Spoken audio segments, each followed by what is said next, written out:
I don't know how to put this, but I'm kind of a big deal.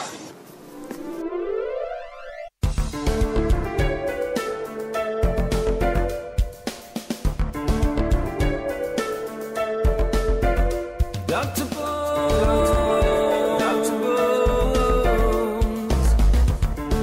listening to Dr. Bones.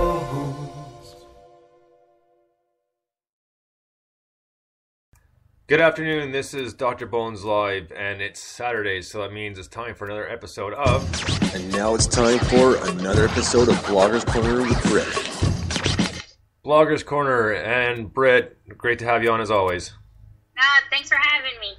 So, just before we get into it, because it was quite the episode, I have a little treat that I was looking around for something else, kind of along similar lines, but this one is just a little bit different, and it's one of those things, the audio is just as good. There's only like maybe a few parts where video would help out, but I can explain it and it'll still make just enough sense. So what I found is I found bloopers, like a blooper reel from Arrow. Oh, cool. So, and most of them were pretty funny, so we're going to start off with it right now, right here, so let's listen to it.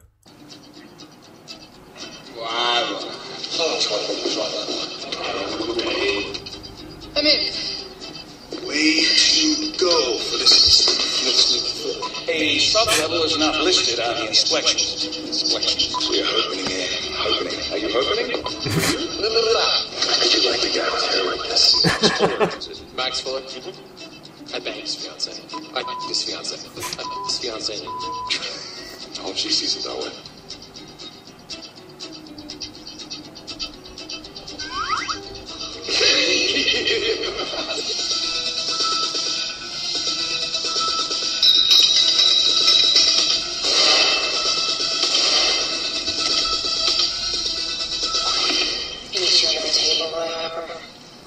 Don't forget that.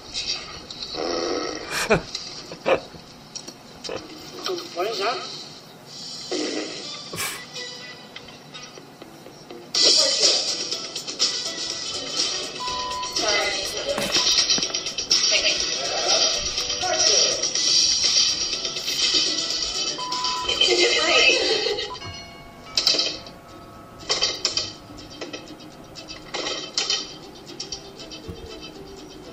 Door won't work. Sorry, the door came off. It's the door. If it doesn't work, Sorry. JD's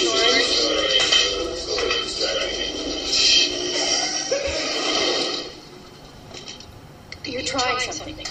To not just be a vigilante, you need to be a hero. Heroes give people second chances. These second chances aren't paying off. Sorry, I'm itching my nose.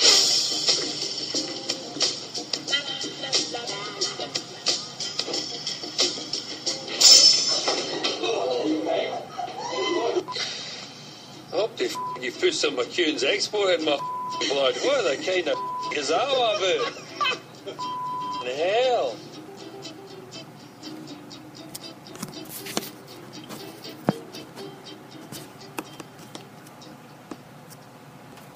All right, so that was a good clip of bloopers from Arrow. Most of them were audio, so I will post the link for it.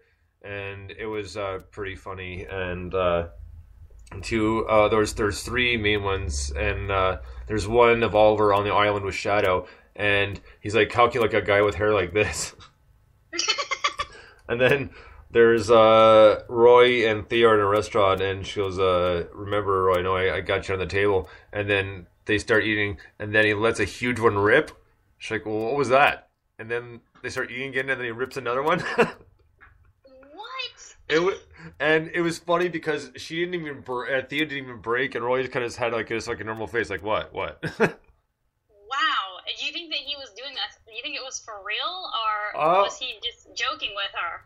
I don't know. Like it could have been, but it also could have been just rubbing in the seat the right way. You know, it could have been like a vinyl seat. I don't know. Very true. I've heard that on other shows before, and but good for her for like keeping a straight face.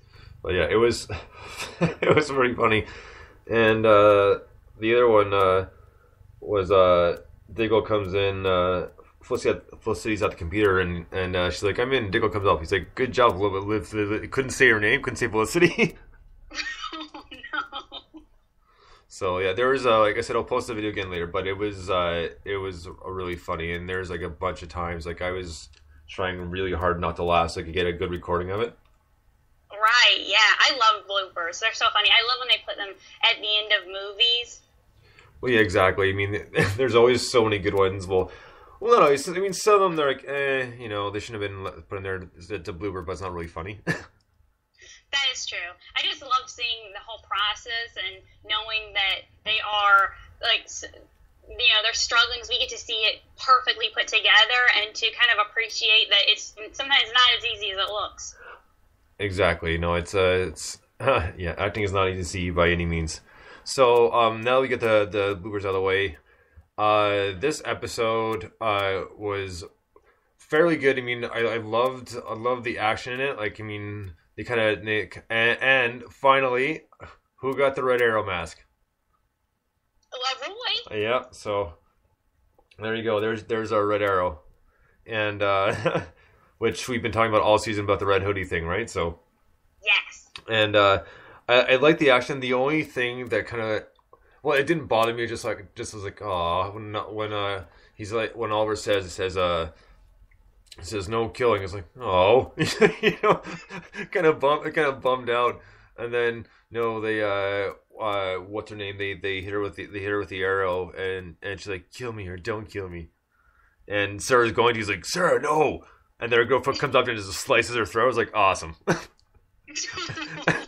So, well, I mean, I know it was kind of a gruesome death, but it's one of those things like, there's this huge battle. Like, someone has got to die, or very true, or get really badly injured. So that's what I'm waiting for. I mean, it was a cool fight scene, and was it is that his name? Sarah and Laurel's father. Yes, Detective Lance. Yeah, Detective Lance. Thank you. Anyways, well, Lance, when he comes up just out of nowhere and hits the person with the cure. Yes. That was good. I actually had to rewind back to make sure I didn't miss anything. It's like, because he just literally popped out of nowhere. I know, that was a little mysterious. And either way, no, that was cool. Like I said, I mean, it was a good episode for that aspect of things. And there was just like a whole bunch of things that are actually really decent about the episode, and they really kind of put us on a little bit of a cliffhanger at the end. I'll get to that in just a moment, though. But just in general, I mean, and we'll talk about the parts I know that really bothered you. And like I told you on Twitter, as soon as I saw that, I was thinking, man, Britt's gonna be pissed.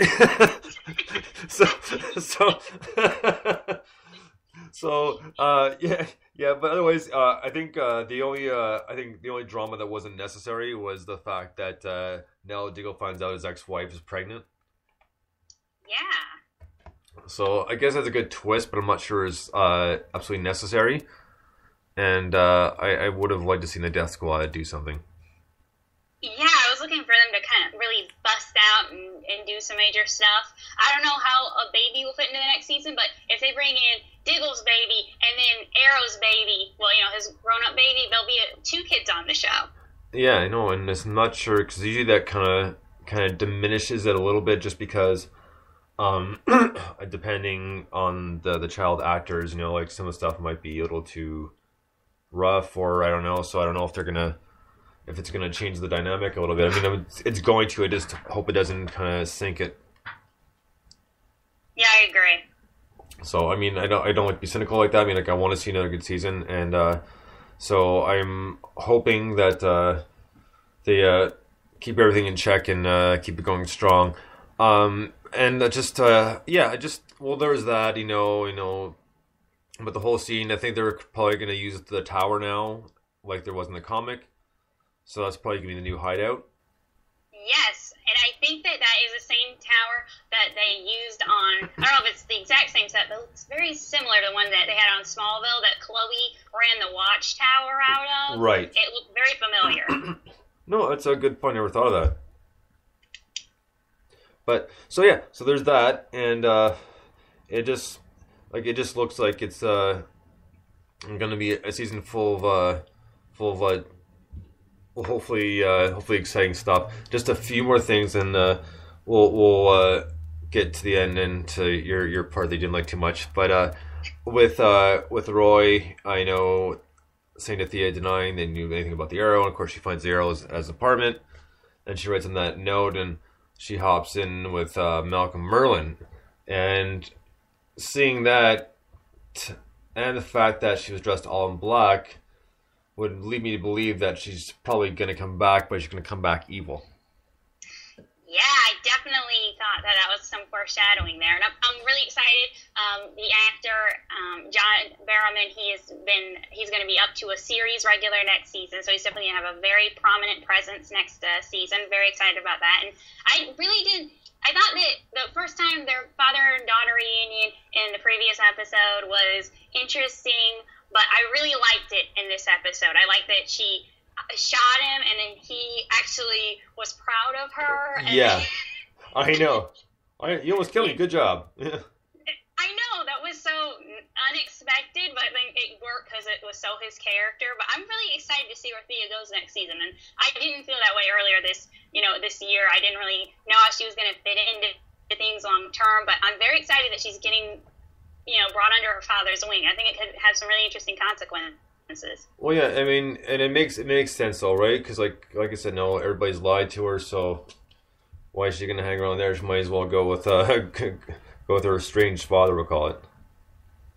Yeah, exactly, and it was really neat. I'm excited. I think that they had, Thea interacting with other people has kind of been. It's been okay, but her and Merlin kind of had a very dazzling connection. I really enjoyed their scenes together. I thought they had an interesting dynamic between the two of them. There was actually a lot of, it just felt more dangerous. It felt more with Ollie. She just kind of mopes around a little bit. She felt a lot more alive in her scenes with him. No, fair enough. No, it definitely makes sense. So yeah, I'm guessing she's gonna come back evil. I think you're right. So it'd be a good twist. We'll see what happens there. And now we'll get to the part that you weren't so fond of, and like I said, when I saw it, I was like, uh-oh. So just think of your reaction to this. But obviously, what happened is, to sum it up, and at the very end, in order to take care of Slade, or at least subdue him, he had to outfox him, quote unquote, which Felicity told him he had to do. So he goes to save them. Of course, Slade's got Felicity with a sword to her neck, and Thea's being held as well. And then he pretty much not talks him out of it, but got him to kind of loosen his grip on Felicity and be a bit more loose. And then all he sees him not at Felicity, and she's got the cure, and stabbed him with it. So it took care of that, and at the same time, at the very end, when dropped him off the island, looked like they were going to share a moment, but again, they didn't, because they played it off really well, according to them. Yeah, I have to tell you, I'm a little bit. Well, I fell for it hook, line, and sinker. I really did. When Oliver told Felicity that, I flew back in my chair. I was watching with my sister, and we were just like, yes! We were so excited. I felt like it was this real. I felt like it kind of came out of nowhere, but at the same time, I thought, well, they're building this. This is the one actual surprise of the show right now. Like, very unexpected, and I felt like instead of having some big action-packed shocker, they went for an emotional, subtle. I thought, man, this is very interesting, and that's why Oliver was with Sarah. She was his decoy, and he's been noticing Felicity, and we didn't even know it, and I was thinking, how's this going to play next season? I was so excited, and then, no, put on the brakes. I was so mad. I was so mad. I was so hurt for Felicity. She took it like a pro, but he needed a smack in the face. It was the cruelest twist since on The Nanny, Mr. Sheffield told Fran that he loved her, and then he took it back. That's what it felt like to me with this Arrow episode. It was horrible. It was so unnecessary. And then when they got on the island, and she was kind of, needling him if it was true or not, and the look on him was almost like, really? It was kind of, it was like not in a really, he didn't really seem to grasp. He seems to enjoy toying with her whole crush. I don't think she kind of hides it too well. And yeah. I don't know. It was really insensitive. Well, fair enough. Yeah, he was pretty straight-faced about the whole thing. So, no, I agree with you, but I think they're obviously still building a little bit of a plot there. And I think what's even funnier is obviously we were talking about this on Twitter yesterday afternoon. And then I ended up stupidly trying to get in the middle between you and Nat talking about it.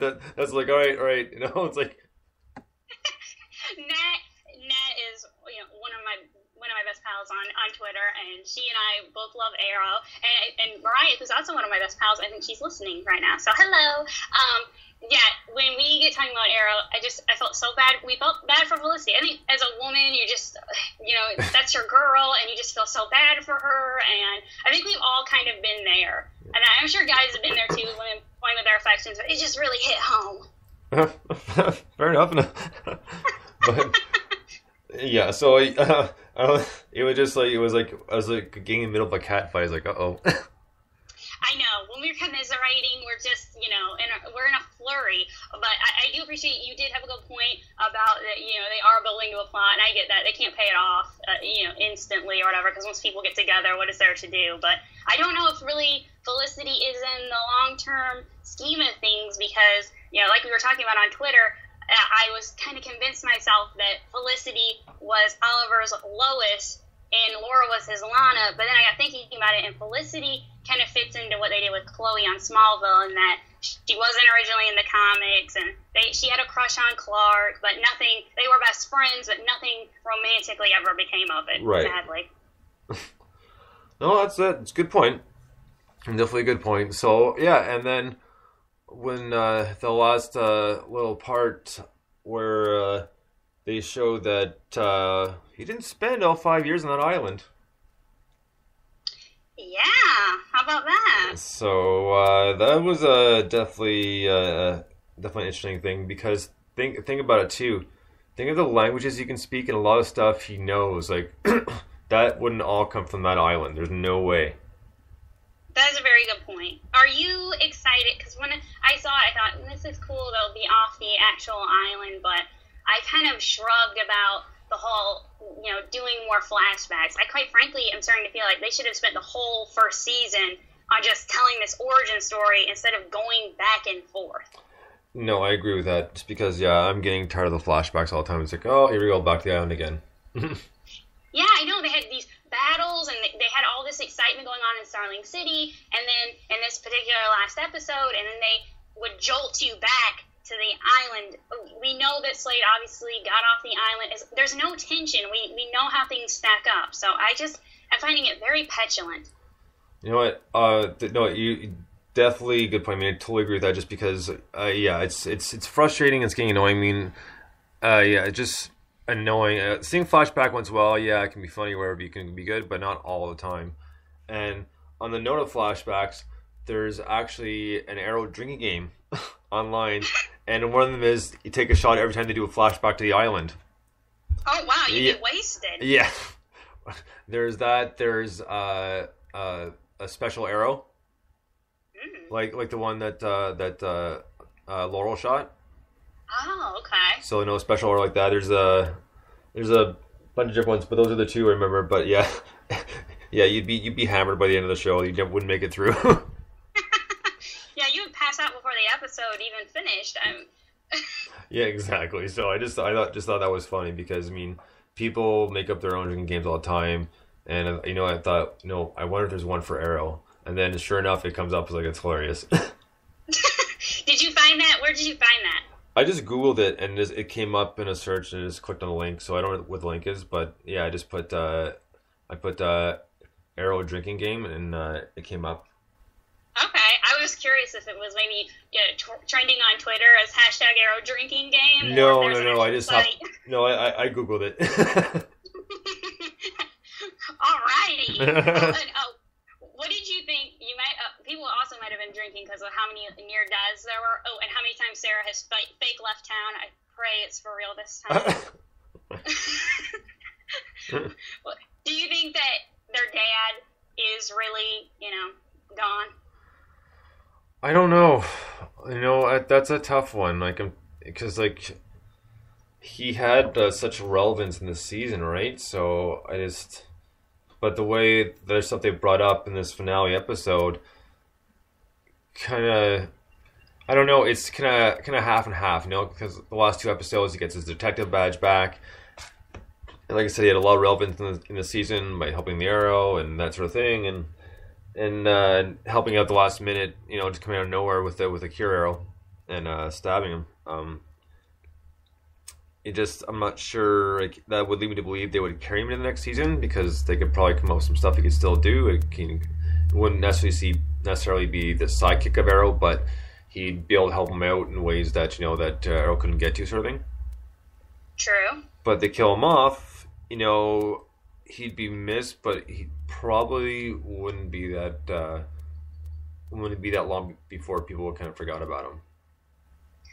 Yeah, that's a possibility. I don't know if people would miss him or not. I kind of would probably miss him because he is their dad, and he kind of brought some emotional edge to the show, because everyone else is very stoic, especially the men on the show, even the women. But he kind of brought some heart to it, and I kind of felt like he's going to be their Commissioner Gordon. And so I don't know, I kind of feel like this has been his story too, of how he evolves from being a detective to becoming the commissioner. Maybe I'm wrong about that.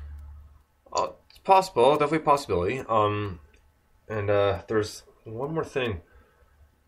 Did we talk? No, I don't think we did talk about this. Yes, we did. Never mind. We did on Twitter. Forget it. Wait, what? I was just gonna say, Channing Tatum doing Gambit.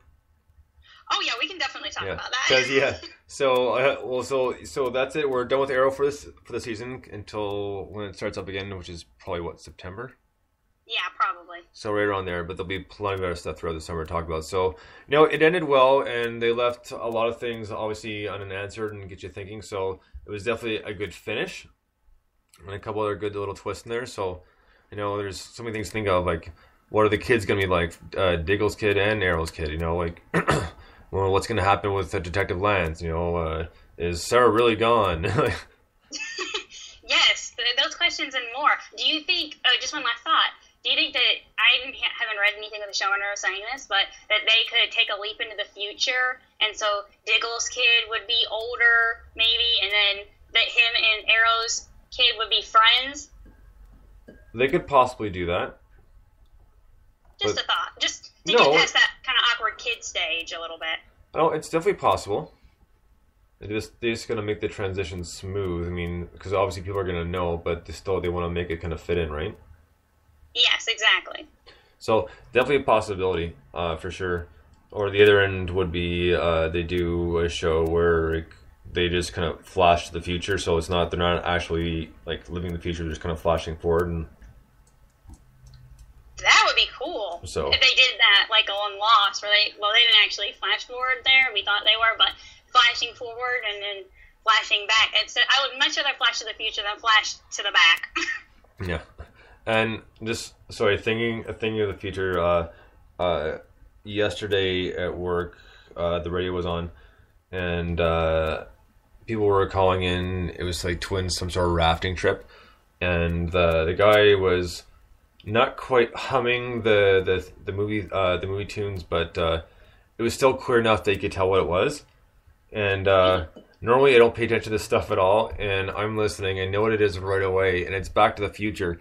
And first caller calls in, and she's trying to think if she can't get it, and he's like, "Well, it goes, I can give you a hint. It's a trilogy." She's like, "Star Wars?" Like, "Star Wars?" Like, and then 2 more people call in, and I was like, "Oh, come on, this is so easy." My son calls in and says, "Back to the Future." I was like, "Thank you." It was just it was just bothering me just because it sounded like, it wasn't one of those things where you really got to listen hard. Like it was clear and right to the point. Were you screaming in your car? Oh, this wasn't a car. This was at work. Oh, I'm sorry. So you couldn't scream at work, most likely. I know, well, not really. I kind of, but not too loud. I was like, oh, come on, like. Yes, I've been there listening to something. You've been in the grocery store and then like, come on, you know this word, because I play catchphrase on the show I listen to. Well, that's the thing is, normally I don't listen to like radio, like, well, we'll call it like popular radio at all, because I just the same songs are played too much over and over again. So I guess it's been annoying for a long time. So I kind of stopped listening. Once in a while I will, but I listened that time, and yeah, that was bothering me. It was just a simple contest and it was such an easy thing, and they couldn't get it. I was like, oh, come on. I do not know. I don't know if I would have been able to have gotten the Back. It's been a while since I saw it. If I would be able to pick out the Back to the Future theme, I wish that I hope that I could, but I don't know. It might be beyond me. Well, he was pretty much the main part. Is like dun dun dun dun dun dun dun dun dun dun dun. I got you. Yeah, see, now you brought it back for me because I hadn't heard it in a while. But yeah, even then, I don't know if I would have gotten it, but it definitely did sound more familiar than I had recalled. The guy did a lot better justice to it than I did, but it was clear enough that we could pick it out. And when these people are calling in, when the person said Star Wars, I was like, are you kidding, really? Now that is unforgivable because everyone knows that. That and Chariots of Fire. Yeah, exactly. And usually if you play something from Star Wars, it's usually the Vader walk. Dun dun dun dun dun dun dun dun dun dun dun. I love that. I love that theme. So yeah, I just like I only thought about that because he said future. I was like, oh yeah, that happened the other day, and it was really annoying because it took like 4 or 5 people to finally figure it out. How about that? So, and just one more thing on that, and then we'll move on. When I lived in Michigan, there's a radio show I used to listen to all the time, and they had a contest, and I think usually you can win like hockey tickets, that sort of thing. And the contest was the game was called Don't Stump Mike. Mike was one of the guys, so pretty much you had to make the question as easy as possible so he'd get it. So if he got it, then you get the prize. If not, then you wouldn't get it. And it's funny because every time before they did this game, they had like a little intro, so it's different bits and pieces from the game they played over the past like number of weeks. And one of the clips is him going, "You see, you tell me, and then I know it." So it was just one of those things. It was always a funny one, but we'll move on for that because we're straying just a little bit. But yeah, next season for Arrow, there's those 2 possibilities that they could do it fast forward into the future, or they could do flashbacks. Well, yeah, they're possibilities, they're not for sure, and these are just our guesses. So it'll definitely be interesting to see what happens next season, and I hope it's a good one because if that happens, we possibly might have a third party in on the Arrow Talk. So it should be a lot of fun, but I'm not going to say too much yet because we got to see how the season starts in like 4 months, whatever it is. Yeah, about 4 months. So roughly, go ahead.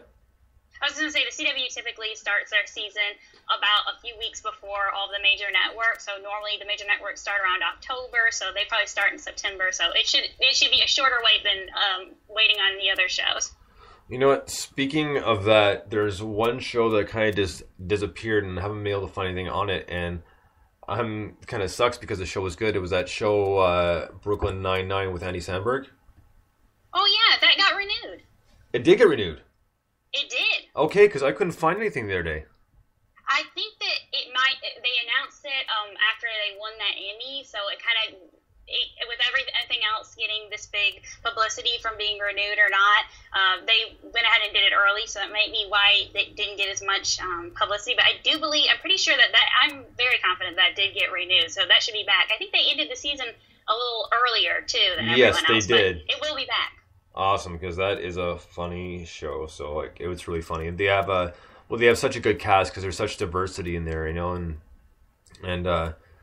was it Terry Crews? Is that his name? Yeah, Terry Crews. Terry Crews. That's it.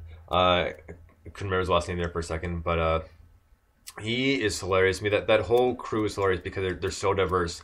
And like I said, one of my favorite characters is the Chief, just because he has keeps such a straight face and shows like no emotion at all, and it's so funny. Especially there was one time he was on the phone. This is by far the happiest moment of my life. Thank you so much. And he just hasn't broken character, still talking like low monotone, doesn't no smile on his face, nothing. It was just hilarious. I finally saw. I saw what you were talking about because you mentioned the show before, and I was watching Glee, and I saw a commercial for it, so I went back to see it, and they were showing a clip of the Chief, and it is very funny. So yeah, definitely a show worth seeing. And, definitely. And like I said, a good mix of characters. There's one more small thing, and then move into some rock news here. I'll admit, I love my Sunday night cartoons. But one of the best ones, I think, in its second season now, is because it's just so it's done differently than most of them. It's pretty much like really like a normal kind of middle class family. It's called Bob's Burgers, and that show is so funny. They own a burger place. They live on top of it, and they got 3 kids. Like don't have a lot of money, and they're getting by. But it's definitely fun. It's definitely a very funny show. So definitely want to check out. So yeah, I just want to throw that in. I mean, that was kind of possibly useless, but No, anytime I think anytime anyone has a show they're passionate about, they should definitely speak up and get other people involved in watching it. Right on. So yeah, Bob's Burgers, definitely check it out. Now into the rock news, and guess who's back in the press again? Justin Bieber is another legal mess. According to a TMZ photographer, it's filed a lawsuit against Bieber's bodyguard, and because he was taking pictures, I guess when he wasn't supposed to, and this is during the DUI charge and the drag racing. Okay. So allegedly, they chased him into a subway and locked him in the bathroom and wouldn't let him out until he agreed to kind of hand over the chip for the pictures, because he wasn't supposed to have them. And then of course he was arguing, and then he came out and allegedly again the bodyguard, I guess, kicked and punched him a few times. Oh no. So yeah, that's the news. I mean, he's been in the news way too much again. It was so nice when there's nothing about him at all, but it is. But it definitely sounds like he's turning over a new leaf. Yeah, we'll go with that. I'm being very sarcastic, but yeah. Really, I wouldn't have figured that out. Thank you. I sometimes. Britt, I'm just playing with you. I'm just being a smart ass. That's all. That's okay. Sometimes I'm sarcastic on Twitter, so I had to put #sarcasm. Yeah. I had to do that quite a few times with Nessie because a lot of jokes go right over her head. So. Well, she's so sweet. Yeah. So, but it's funny nonetheless. I mean, I get a laugh out of it. So, at least one of us is amused. There you go.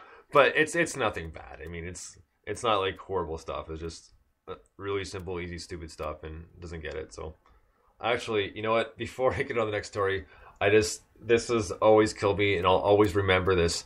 About 2 years ago, I interviewed a band called the Midnight Hour, and they're Nessie's favorite band. So when I was talking to them, I had Nessie Skype in so she could ask them a few questions herself. And she's asking the questions, and after she was done asking them, okay, thank you. And then I say to the singer, I said, and once again, proving my theory, Germans love David Hasselhoff. And Norm Macdonald used to say that all the time on Weekend Update when he was on Saturday Night Live. Okay. So, and then one time he actually had David Hasselhoff on, which was awesome. That is pretty cool. And he's like, oh, where do people love you? Like, well, love me here. Where else? Anywhere close to here? Like, oh, they love me in Germany. Once again, proving my theory, Germans love David Hasselhoff. So, I said that to him. He starts laughing, and he says, "Do you think she gets it?" I said, "Probably not." Did Nessie? Maybe he's not as popular as I think people. over here we definitely think that he's very popular. Did she know who he was? Oh yeah, she knows who he was. I guess I still don't think she got the joke, but it's not a big deal. Okay. I wouldn't have gotten the origins of the joke. I was just wondering. I thought maybe the real joke is he's not really that popular over there. No, they actually really do like him over there, apparently. So awesome. I do really like David Hasselhoff. I'm sorry to everyone who doesn't like him, but he is very funny. I don't like the singing bit of it, but yeah, he actually is a half decent actor. So he is. I liked him in that movie with Adam Sandler, Click. I thought it was pretty funny. Oh, that's right. I forgot about that. So I just thought I'd bring that up real quick. So, but next up, I'm kind of curious to check this out when it comes out, but I still don't know. Billy Corgan from the Smashing Pumpkins is going to be releasing an experimental soul LP called. I'm not sure how to pronounce this, so I'm just going to spell it out, and it's AEGEA. So Aegea or so. Yeah. I don't know. It's like people trying to figure out how to say Kim Basinger. Bassinger. It's like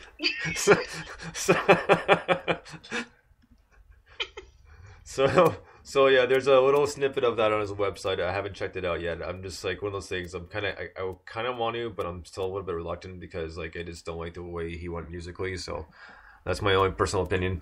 But yeah, so there you go with that. And the other thing, which is awesome, is the Foo Fighters are recording a new album, which should be out by the fall, which will be awesome. And Dave Grohl is going to be hosting a show on HBO where he'll be visiting 8 recording studios in Chicago, Austin, Nashville, LA, Seattle, New Orleans, DC, and New York. And it'll pretty much, it says it's going to finish up with it's the 20th anniversary already, and a new album. So it'll be a really cool thing to see. I really want to check that out. So, and I'm a huge Foo Fighters fan, so I'm looking forward to that. And the other thing is actually this is kind of cool. There's the show's going to be in Chicago, and there's about 4 bands playing that will be playing their albums in entirety, which will be pretty cool.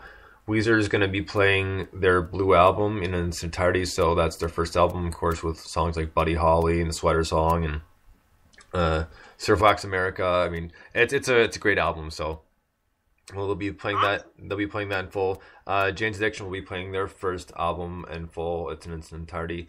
Nothing Shocking, and that has Jane Says, the Mountain Song, and for people who know Jane's Addiction. So that'd be pretty cool to see. If you're a Slayer fan, which I like my rock and roll, but I do like some of my heavy stuff too. So they're gonna be playing one of their older albums, Rain and Blood in full, which is like probably the best album. So I'd be cool to see that. But yeah, so that's what's happening, and they're playing these albums in its entirety, and there's other bands that are like NoFX, and they're playing Drunken and Drublic, and there's Naked Ray Guns, there's Violent Femmes and Flaming Lips, so Wu-Tang Clan, and there's quite a number of people going to be there. So definitely a show worth seeing if you can make it and get tickets to it. Very cool. So other than that, it's just been the same kind of